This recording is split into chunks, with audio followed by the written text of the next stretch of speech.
आपने बिहार के उस मांझी के बारे में तो जरूर सुना होगा जिन्होंने पहाड़ को काटकर रास्ता बना दिया था। आज हम आपको उत्तराखंड के उस दशरथ मांझी से मिलाने वाले हैं जिन्होंने 12 सालों में नदी का रुख ही बदल दिया। जी हाँ, ये है 58 साल के केसर सिंह, जो कि एक किसान है। ये चंपावत की बनबसा में रहते हैं। जगबुडा नाम की नदी चंपावत की बनबसा में बहती है। इसमें पहाड़ों का पानी बरसात के दिनों में ऐसी तबाही मचाता है कि अब तक कईयों के घर तबाह हो चुके हैं। नदी के रुख को बदलने के लिए सरकार ने इसी जगह अनेक बार पत्थरों के क्रेट बनाए, लेकिन वो बरसात में बह गए। फिर अकेले केसर सिंह ने बिना किसी मेहनताना के अनगिनत पत्थरों को इसी नदी से निकाल कर ऐसे ही नदी किनारों को अनेक जगह पक्का कर इस नदी का रुख ही बदल दिया। हालांकि प्रशासन ने इन्हें प्रमाण पत्र मात्र देकर एक रजिस्ट्री सी कर ली है। सरकार ने 10,000 की धनराशि भी दी है, लेकिन केसर का असली धन तो नदी के रुख को बदलने का जुनून ही है। और इसलिए अब तक कई अखबारों की सुर्खियां बन चुके केसर ने इन अखबारों को सहेज कर रखा हुआ है। केसर कहते हैं कि वो घर से 2 किलोमीटर दूर नदी तक आने जाने में अब तक 2 लाख से अधिक का पेट्रोल फूंक चुके हैं। रोजाना 4-5 घंटे ही काम करते हैं। पत्थरों को खोजने और ढोने में अपने एक पैर की उंगली भी तुड़वा चुके हैं। आइए केसर सिंह से ही सुनते हैं कि आखिर उनमें ये सब करने का जुनून कहां से आया। आपको मिलवाते हैं एक ऐसे किसान से जो दशरथ मांझी हैं। जी हाँ, उत्तराखंड के दशरथ मांझी ये किसान हैं जिन्होंने पिछले 12 साल से लाखों नहीं करोड़ों नहीं ये जो पत्थर आपने देखे नदी वाले पत्थर, जी हाँ, ये इन्होंने ही एक साथ इकट्ठे करके नदी का रुख तक पलट दिया है। जी हाँ, मिलवाते हैं हम दशरथ मांझी जो यहाँ पे मशहूर है दशरथ मांझी के नाम से, और केसर सिंह है। केसर सिंह जी, आपका स्वागत है। और हम आपसे ये जानना चाहेंगे कि ये जो आपके पास प्रेरणा मिली आपको, आप बता रहे हैं कि आपको किस तरीके से प्रेरणा मिली, जरा उसके बारे में बताइए आप। ऐसा कि प्रेरणा जो होती है पूर्वजों की होती है।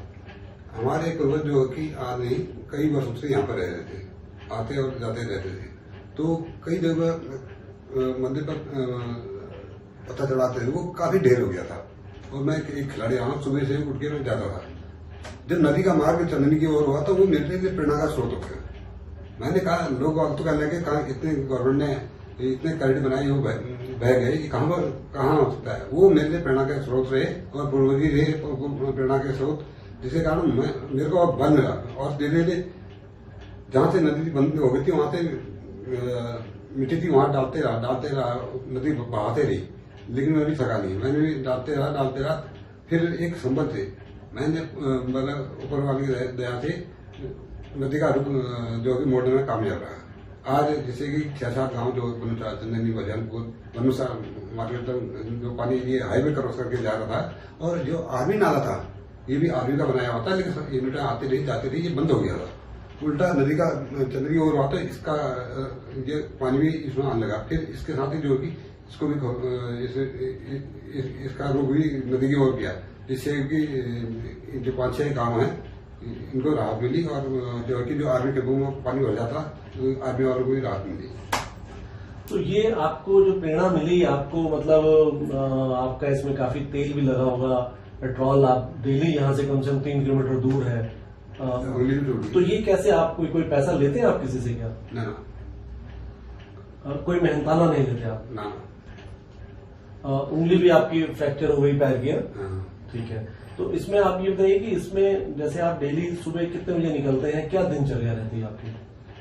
मैं सुबह कॉलेज लाइफ से भी खिलाड़ी रहा हूँ। सुबह से वॉकिंग के लिए जाता था, वो तो प्रेरणा का स्रोत बना मेरे लिए।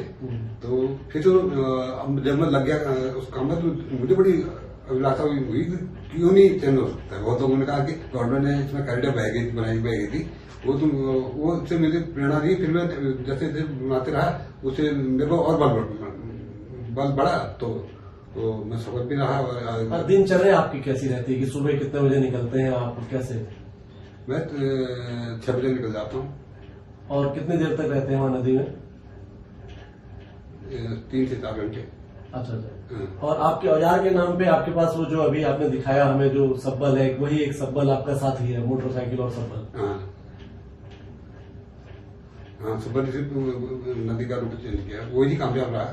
नहीं तो यहाँ अनपुर में गवर्नमेंट ने करोड़ों रुपए लगा दिए हैं, इनसे इंजीनियरिंग कभी कहो या कुछ खामियां रही, अभी तक नहीं हो पाया है। मैं ऊपर दया से जो है कि ऊपर वाला ने ज्ञान दिया हुआ तो नदी और जो आदमी घर में जो पानी भर रहा था वो भी जो दबाई ला रहा था वो भी चेंज हो गया है। तो इससे अभी तक आपको कुछ सरकार से या स्थानीय प्रशासन से कुछ मदद मिली है? बताइए। हाँ, मिली थी 10,000 रुपये मिले हैं। कुछ और भी कोई सरकार से कोई आश्वासन मिला हो या मदद मिली हो?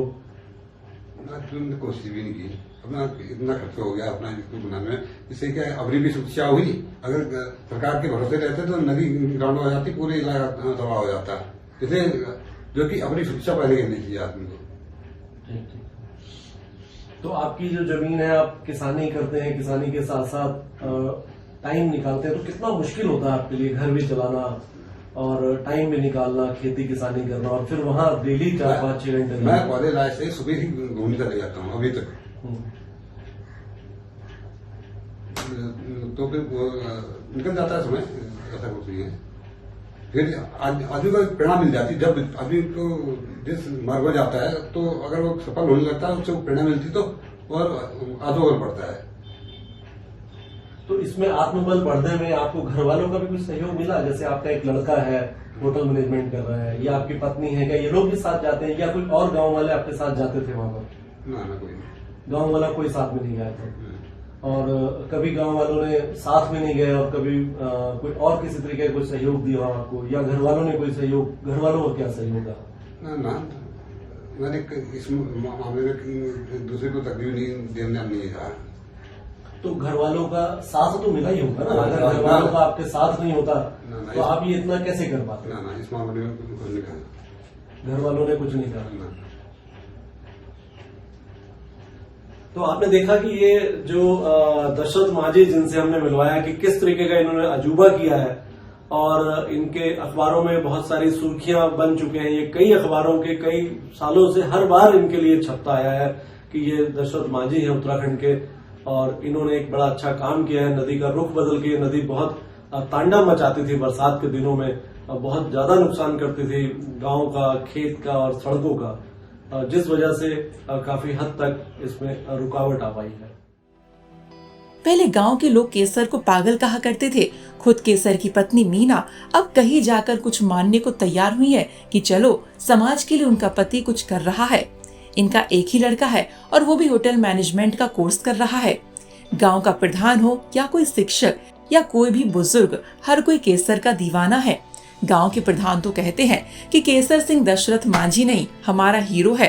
हालांकि प्रशासन का कोई अधिकारी कैमरे पर केसर सिंह के बारे में बोलने से कतराता है, लेकिन सरकार का काम कर रहे केसर सिंह को सभी सरकारी अधिकारी भी हीरो मानते हैं। कुछ ही दिनों में आ रही 2 जून को उत्तराखंड के मुख्यमंत्री पुष्कर सिंह धामी को इसी विधानसभा से चुने हुए 1 साल पूरा हो रहा है। देखना ये है कि इस नदी की बाढ़ से बनबसा को बचाकर उत्तराखंड के किसान केसर सिंह के बाकी बचे लक्ष्य को क्या सीएम धामी न्याय देंगे। चंपावत से राजेश छाबड़ा की रिपोर्ट।